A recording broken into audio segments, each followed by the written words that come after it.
Hello and welcome to all of you for today's lecture. Now today we are going to cover the multiple choice questions on two topics. One is Carbanion and their reactions, and second is rearrangement. So there are about 13 questions I have put on board. We'll try to do more if time permits. First one is, which of the following has more acidic protons? So more acidic protons means which can be abstracted easily by a suitable base.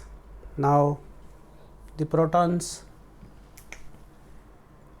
now here both the protons are equivalent, so we can, here this one is there, here these are the protons which we think of removing it with the help of base. So more acidic proton is the one where the carbanion which is going to form after the removal of proton is going to be stabilized. Here ester group is there, not the ordinary carbonyl. Here carbonyl is there, so this carbanion would be more stable than ester. This will be unstable because C minus is next to OMe, so that is out of question. Here if we generate a carbanion, this carbanion has got stabilization, and you can write down the resonance structure. So this is more acidic proton than the remaining lot, so that is the answer. So beta ketoester or ethyl acetoacetate can give you the most stable carbanion, and the proton of the corresponding compound is more acidic. Okay. Now the second question, identify the most stable carbanion. Now it is more or less same. Now here the difference is, it is amongst single bonded hydrocarbon and double bonded and triple bonded. We have seen that the state of hybridization is important here. Percentage S character will decide which carbanion is more stable. More the percentage S character, more will be the stability of that carbanion. So naturally this triple bond compound like this can be abstracted with sodium NaNH2, NH2 can abstract this, amide can abstract this proton, and accordingly you get this. Now this carbanion is relatively stable than the remaining lot.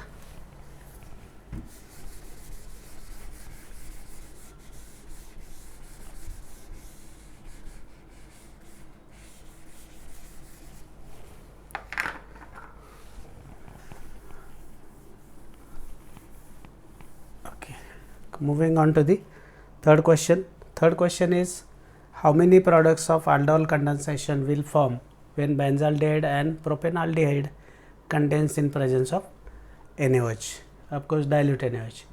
Benzaldehyde and propanaldehyde. So benzaldehyde is of course not carrying any alpha carbon, so no alpha hydrogen, but this is propanol or propanaldehyde. So there will be two products, one is self and the other one is cross aldol. Self is with another the same molecule and cross it with benzaldehyde. Benzaldehyde cannot undergo aldol because this is receptor. This in fact undergoes Cannizzaro with another, but here we have specifically mentioned about aldol. So self aldol is one wherein minus is reacting with another molecule. This is self aldol,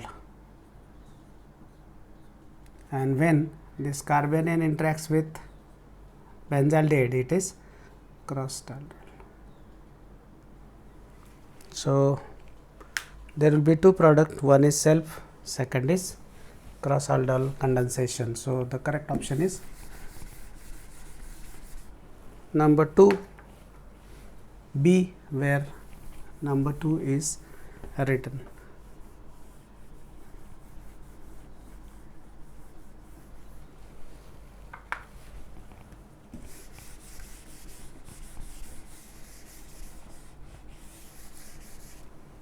Okay.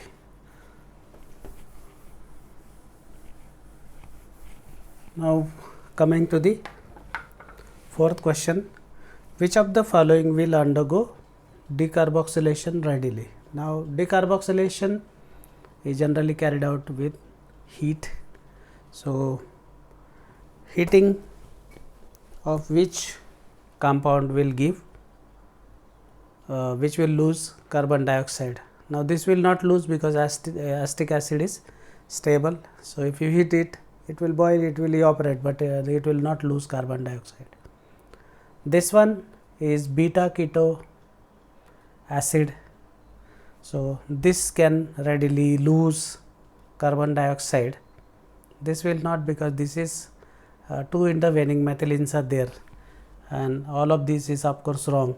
The second option is correct, because here CH3CO, CH2, COOH. So if you heat in presence of alkali,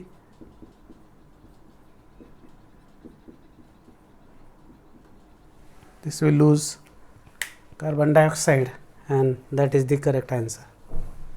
Okay. The other options are incorrect. Some are looking similar, but they are incorrect options. So you have to be careful when you are ticking the option in the multiple choice questions. Next one is, for the synthesis of cinnamic acid from benzaldehyde, which reaction is useful? So benzaldehyde, and I'll just put the reaction sequence here for you.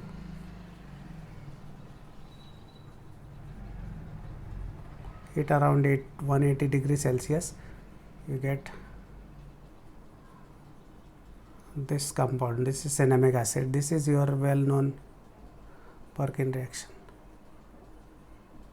So Perkin reaction is the correct option. Rest of the options are incorrect. Wittig is with phosphorus lights. Cannizzaro is a different reaction. Mannich is the reaction with reaction of alpha ketones next to carbonyl, proton is abstracted and it is added. So that is Mannich is different reaction. Okay. Identify the product. Now that is your well known Wittig reaction. So the first thing is, I will just put aldehyde in this way, so that we can PPH3 double bond methyl methyl. So this is the thing, or you have to show it the other way around. Now this is carbanion, so actually it should go like this. CO PPH3, this is the gem dimethyl, and ultimately this will lose triphenyl phosphine oxide, and you are going to get the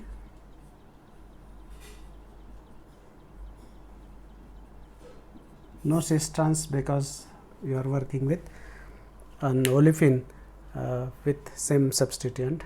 So, this is the option number 1,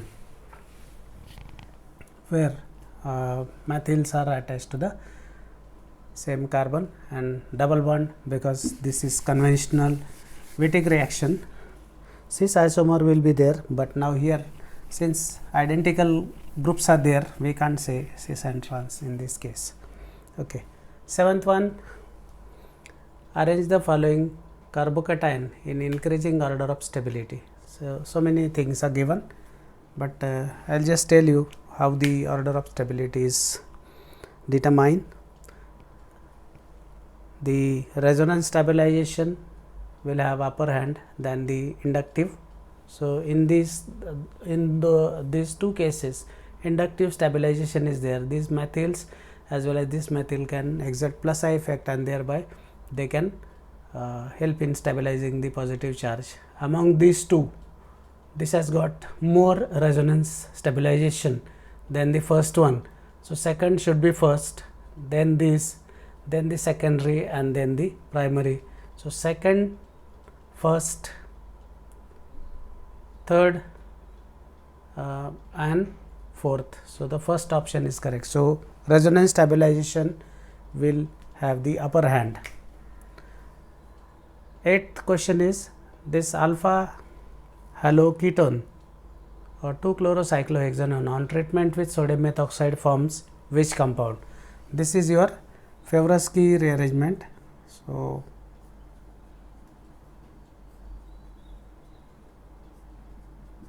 OMe can abstract a proton. This will form a cyclopropanone type intermediate, and then OMe can attack at this and can open up in either direction. So, ultimately what you have, COOMe, this will take a proton from the alcohol. So, this is the product. This is your conventional Favorsky rearrangement. So, product number 2 is correct, rest are incorrect.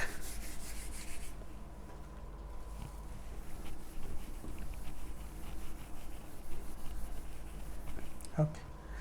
Identify the product. Now, this is the well known Beckmann rearrangement. So, we are starting with a ketone, and now the first step would be the formation of oxime, then thionyl chloride reaction,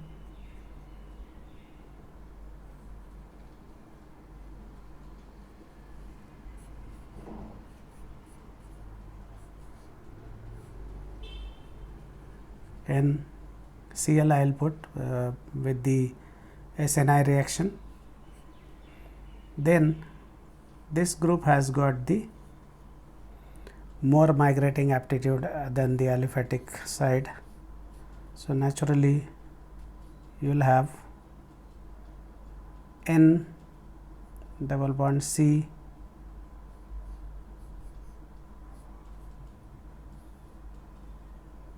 will be plus,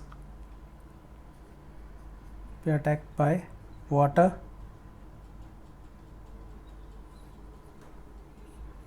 and ultimately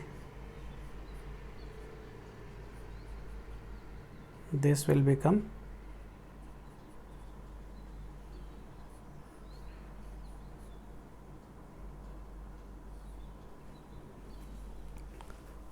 this is the major product, and that major product is first one. So, migration of this, because Cl is anti, and moreover this has got more migrating aptitude than the aliphatic counterpart. So, that is the result.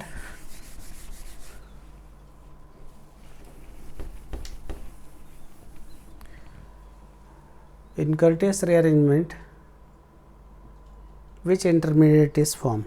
Curtius, Lawson, everywhere the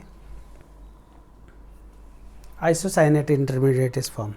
So ketene is Wolff rearrangement, carbocation is out of question, carbanion is out of question. So isocyanate is the intermediate.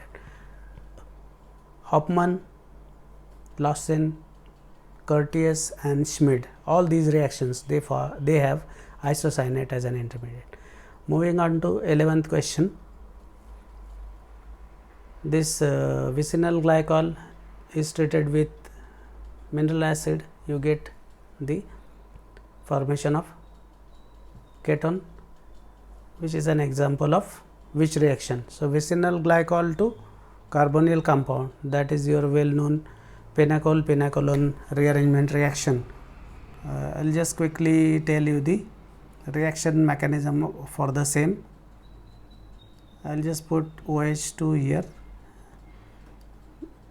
Okay, this is the leaving group. Now after protonation, OH becomes good leaving group. This comes back, this bond moves here. So it will be a carbonyl group here. These are the intervening methylines. Okay, 1, 2, 3. These are the intervening methylines I am putting. The rest of the things are same. So this is your compound number, the given product. This is your conventional pinacol pinacolone rearrangement, in which vicinal glycol is becoming carbonyl compound upon the rearrangement. The reaction is initiated with the protonation of the alcohol. In this case, both the hydroxyl groups are equivalent, so you can protonate any one. 12th question. Ketone to ester with peracid is an example of which rearrangement? So ketone to ester, ketone and peracid. I am just putting some peracid here. CH3CO OCH3. This is your Baeyer-Williger rearrangement. This one more thing I will put. This to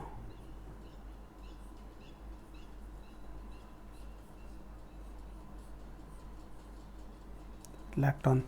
This is also another example. It's the same Baeyer-Williger rearrangement.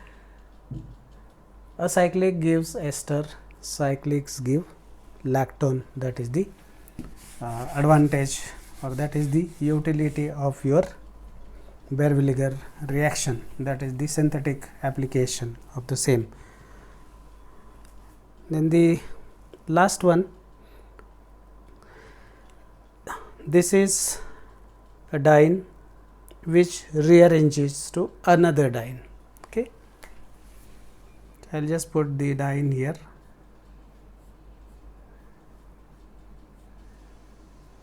And what we have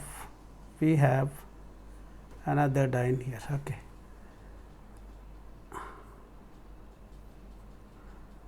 one, two, three, 1, 2, 3, 3, 3 sigmatropic rearrangement. This is also known as Cope rearrangement. So this is an example of Cope rearrangement. If oxygen is there, then that is oxycope. Lawson is different, Curtius is different, so they are not in the contention. So this is Cope rearrangement, and if oxygen is here, that is oxycope rearrangement. The other similar reactions are like Claisen rearrangement, but that is with the phenyl allyl ether, so that is different thing. Okay, now that's all for today. I'll try to put one more video on the multiple choice questions, so that it will be more useful to you guys in the final exam. Thank you.